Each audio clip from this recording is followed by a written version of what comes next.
keep your prize. It's your trophy. Office, real job. Yeah, real job. Okay. You know what? Well, I didn't write an intro for a second episode, so I'm gonna just try to juggle.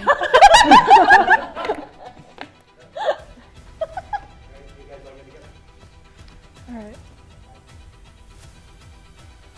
Like now, or? Hold on. You have me to zoom out, sorry. 5, 4,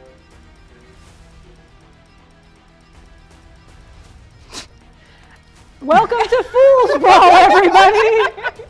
I am your host, Bree Kalhorn, and yeah, it's a debate show now. Isn't that fun?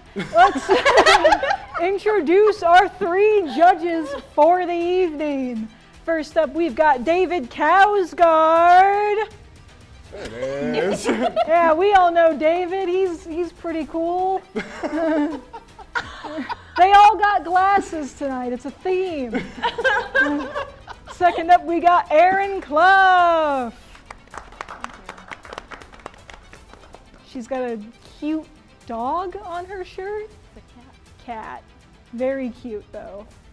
And then we got Cass. And who has bunny skulls. Yeah. Cute and kind of scary. I'm into it. All right. Let's bring up our 2 competitors for the evening. First, we've got Kris Marshall. How you doing? I just came from work, so I'm dressed like how a prostitute might think a lawyer dresses.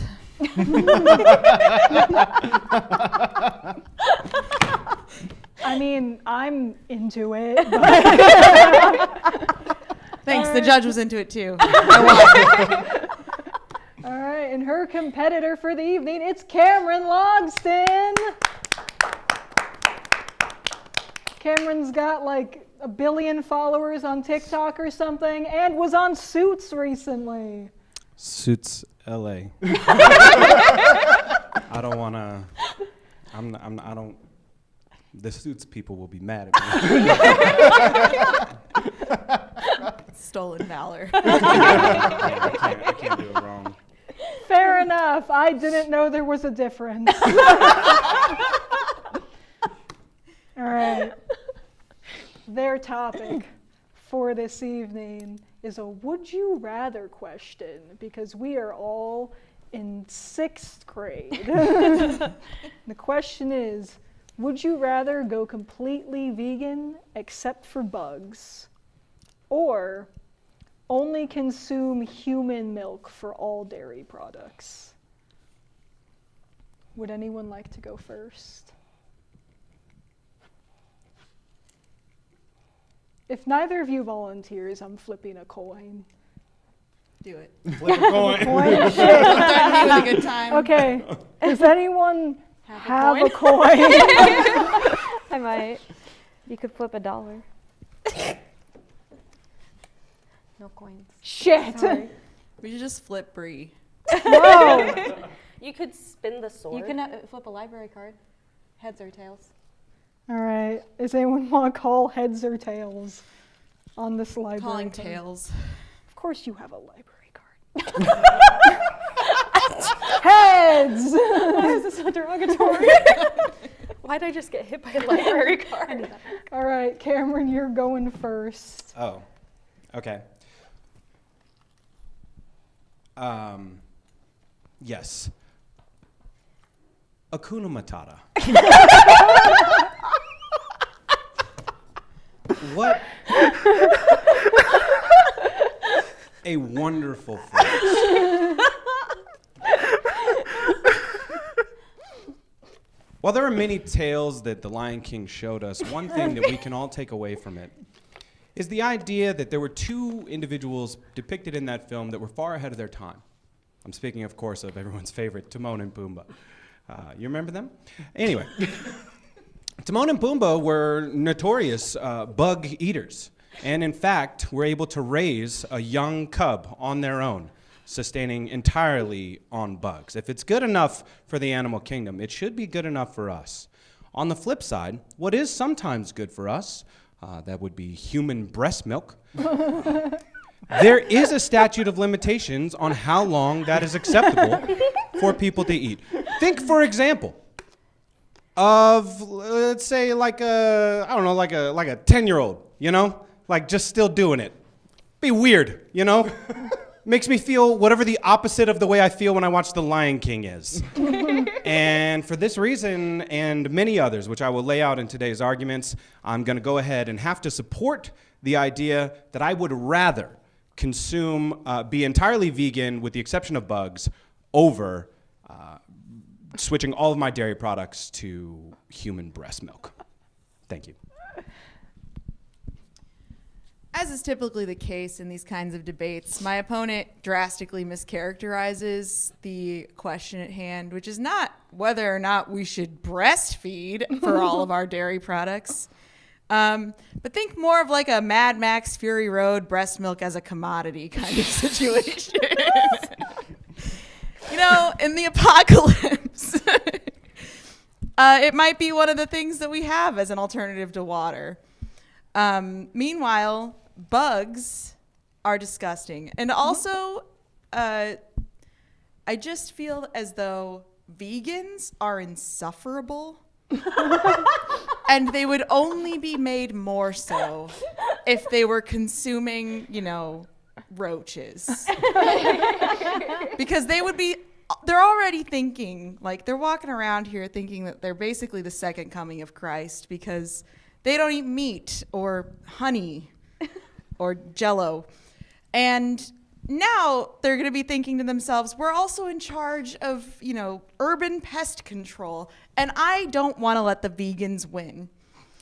And I feel like nobody wants the vegans to win. So that's pretty much the crux of it. Don't let the vegans win. Drink titty milk. All right. You guys got any questions for each other? Not at this time. I have a question.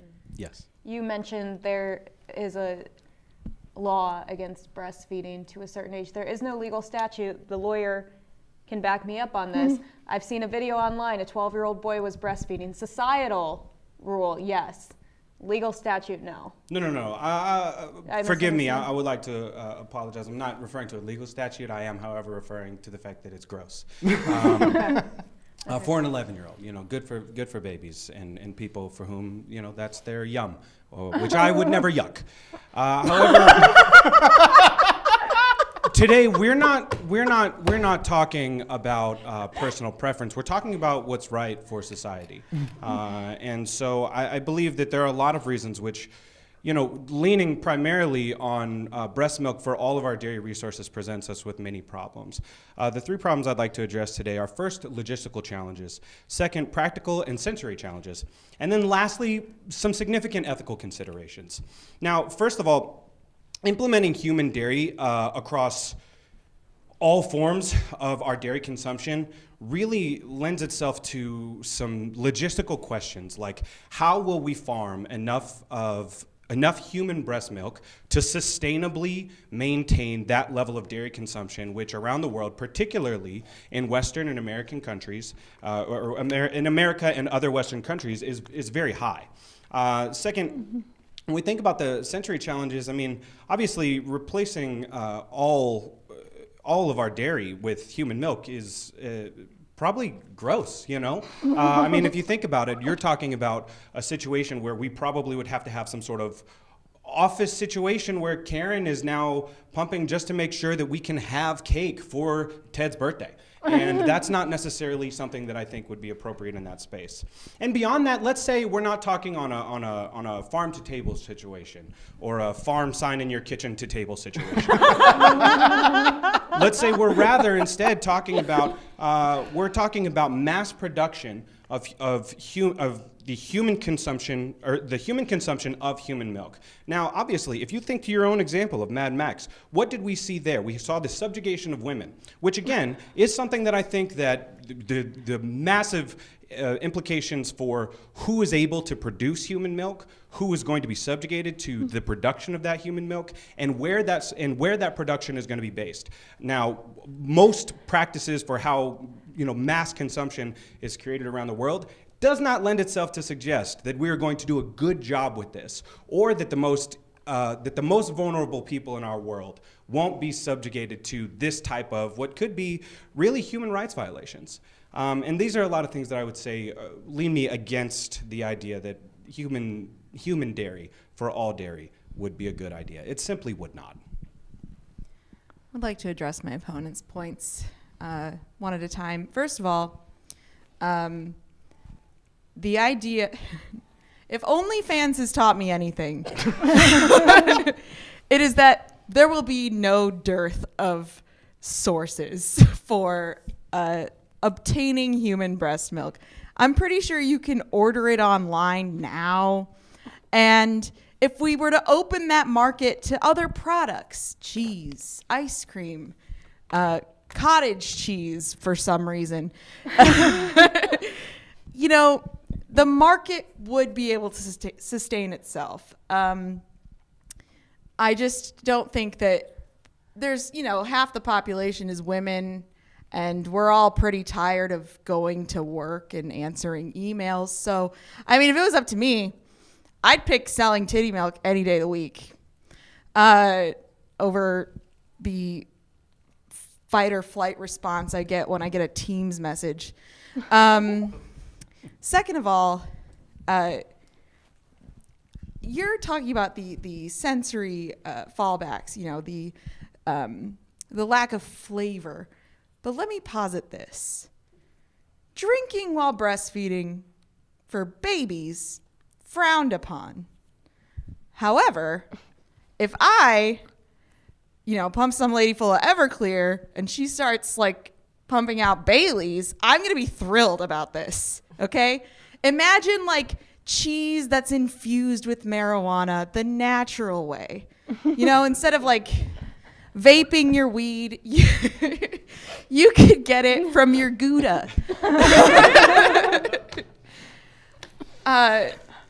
Just psychedelic ice cream. Ben and Jerry's would have a field day. Third of all, it's really rich for a vegan to come at me with the ethical implications of farming human breast milk.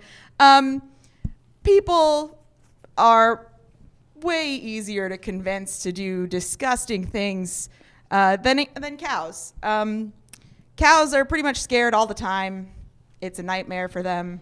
Whereas for us, it's I could sell the milk and also the videos of me acquiring the milk for so much money. The cows make nothing. They're basically enslaved. So really, I think ethically, it's going to be at least a wash. Okay. A follow-up question for you there. So you're saying that cows are essentially enslaved, but that it would be better for humans if we did that to them and also filmed them for it? Yeah, I think we've earned that. Okay. just making sure I understood you correctly there. I think there's a lot of reasons when we could talk about why human milk for human consumption is inappropriate, but I think we all can agree that we've landed on that. However, I would like to talk about some of the benefits to being vegan with the exception of bugs. Again, through three main points. Primarily, one, we're talking about sustainability. We have a hunger crisis all across the entire planet, and we only will continue to face more problems as we continue. There are significant nutritional benefits, too, to being vegan with the exception of bugs. And lastly, there's already a cultural precedent. First, when it comes to sustainability, farming bugs is maybe the most sustainable way for us to make sure that we're feeding mass populations. It's sustainable for the planet, it's cost effective, and it's easy to do on a macro level. For nutritional benefits, bugs are packed with protein. And it's a lot easier to understand what's in a tasty, delicious bug snack than it is to understand what's in a Pringles can. I don't know if you've tried to read the back of one lately, but I certainly can't pronounce most of those words. But again, I don't have a law degree. But what we're really talking about here is bugs, which are essentially, as Timon and Pumbaa once pointed out to us, are nature's multivitamin. And lastly, cultural acceptance. Many cultures across the world already consume bugs as a tasty snack. There are a lot of different culinary ways in which you could serve up the bugs, whether with chocolate, whether fried, whether spiced, whether cooked into other meals. And so to say that bugs are disgusting is a little dismissive of the many cultures, including Scandinavian cultures, which are trying it now, Mexico, China, many different parts of the globe, which are already have long histories consuming bugs as not only a sustainable, but also readily accessible and easily mass-produced form of food. And with that, I thank you for your time. So here's my question. I think you raise an interesting point and an interesting logical fallacy by suggesting that because a lot of cultures already eat bugs, that it's okay. A lot of people watch The Big Bang Theory. That doesn't make it okay. And the idea that they're packed with protein, you know what else is packed with protein? Breast milk from a lady who just ate 2 T-bone steaks. I'm just saying, and you could curate the flavor of breast milk that you received. If you get this, you could have boutique breast milk establishments where you're like, I just want someone who's eaten 12 avocados and 6 shots of Fireball. And that's what I want my breast milk flavor to be for today. Or just I'm low on B12. Can I get someone who's had 4 cheeseburgers? And, the nutritional value of bugs, you know how many bugs you have to eat in order to gain the amount of protein you can get from 2 cups of human breast milk? I think you're overestimating the sustainability of this. And finally, there's something that your argument fails to consider, and that is the eventual bug uprising. Okay? Ants outnumber humans I don't know math, I'm a lawyer. By a lot. And eventually, if we start farming them on a mass scale similar to that Costco farms chickens, they will revolt and or unionize, and we'll be dead. I don't know if you've ever seen those beetles that can just skin the flesh off of you. They were featured heavily in the documentary film The Mummy from 1999. I don't really want to make those bugs angry with me by eating their brethren. So, with the exception of Tyler, I don't know anyone who's going to, any women who are going to, eat people because they were, making breast milk too often. You're talking about the enslavement of people. People are very happy to be enslaved. Just look at anyone who works at Amazon. Plenty of people will plenty of people will stash, boxes at Amazon for very little money and, pee in bottles and stuff. Bugs, I don't think, are ready to put up with that kind of oppression. They're already getting stepped on constantly, and they do already bite us. And women only bite you if you pay them, so consider the bug war implications is all I'm saying. And I can absolutely agree with many of the things that my opponent said. However, there are some things that I cannot get behind. While I can understand that, maybe the Big Bang Theory, it's not for everyone. But you know what it does? It works. Sometimes you've got to fold laundry. Sometimes you have to consider that your preference for comedy is different than the preference of millions and millions and millions of Americans. And if given the choice between watching The Big Bang Theory or slavery,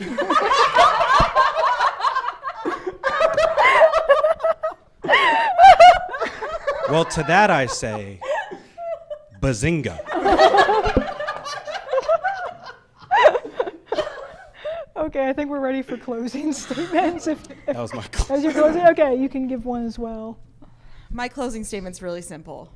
It's titties or bugs, folks. It's really that easy. If you walked into your bathroom and you saw a pair of titties in your shower, are you going to scream? No, you're going to be stoked.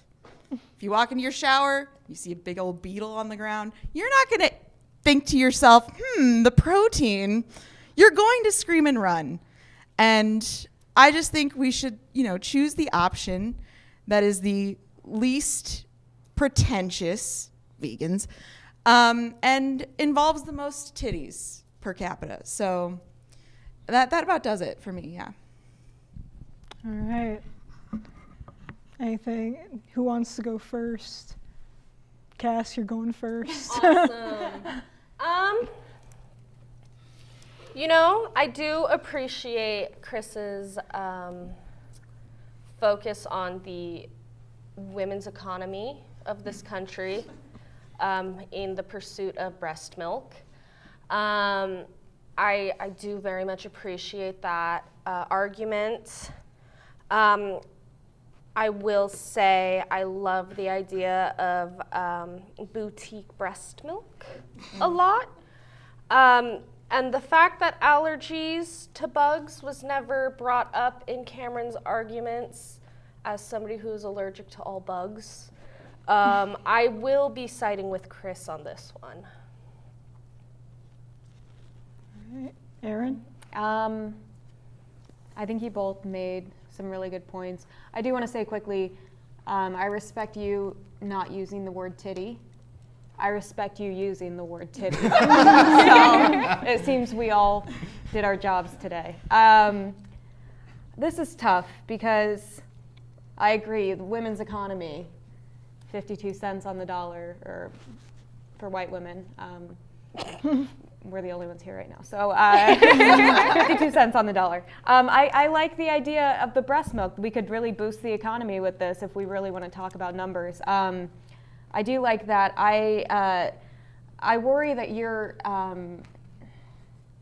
breastfeeding phobic almost at times, which is something we could talk about later. But I think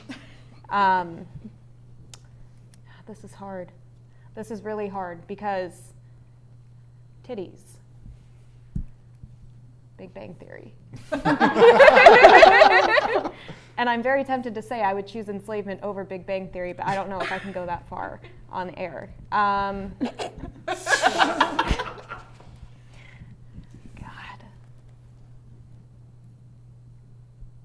Can I have a couple minutes? Okay, David Kousgaard, it's your turn. Yeah.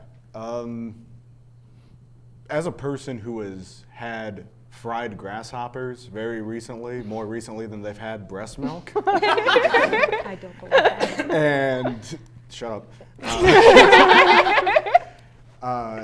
How gross those fried grasshoppers were. I thought this was going to be a slam dunk for you, Kris. You were just going to be able to run away with it. But then you took a very weird pro-slavery stance there at the end. And because of that, I got to give it to Cameron. I'm just not afraid to tell it like it is. Just digging your heels in on this, all right. Snowflake. Sorry, I'm not part of the woke mind virus. I was kind of hoping you would decide for me. Okay. Do you need me to stall? No, I've got Okay. it. I think, Cameron, you probably made more good points than I heard. You started talking about the subjugation of women, and I don't listen when men talk about women. So I fear I missed about half of your argument. And God, I really like using... It's in that statement. The whole argument is in it. I have to Google what subjugation means. I just really like the titty part. I will go with Kris. All right. Slavery wins. Congratulations, America. Don't say that on air as a white man. You A white have- man saying that on air. You're never running for office. I was the one who didn't vote for it. Chris, you The win only one. Yeah. this little chef guy. Fantastic.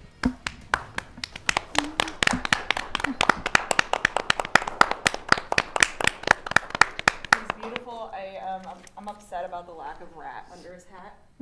I do have to say, I would only be stoked to see a pair of titties in my shower if they were one attached to somebody.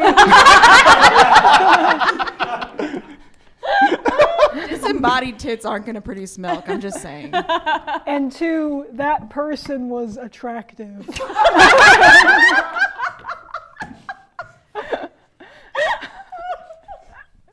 It's going to be that lady from It. All right, congrats to you both. You both did great on this. This was so fun. Thank you for having us. Thank you. All right, any final statements? Thoughts, concerns? We all have some concerns. Every day we stray further and further away from God. You said it, Kousgaard. Anyway, that was our show. Tune in next time for more of this. I've been your host. This has been a lot of fun. And yeah, catch you guys next time with less cannibalism. Or more. Bye.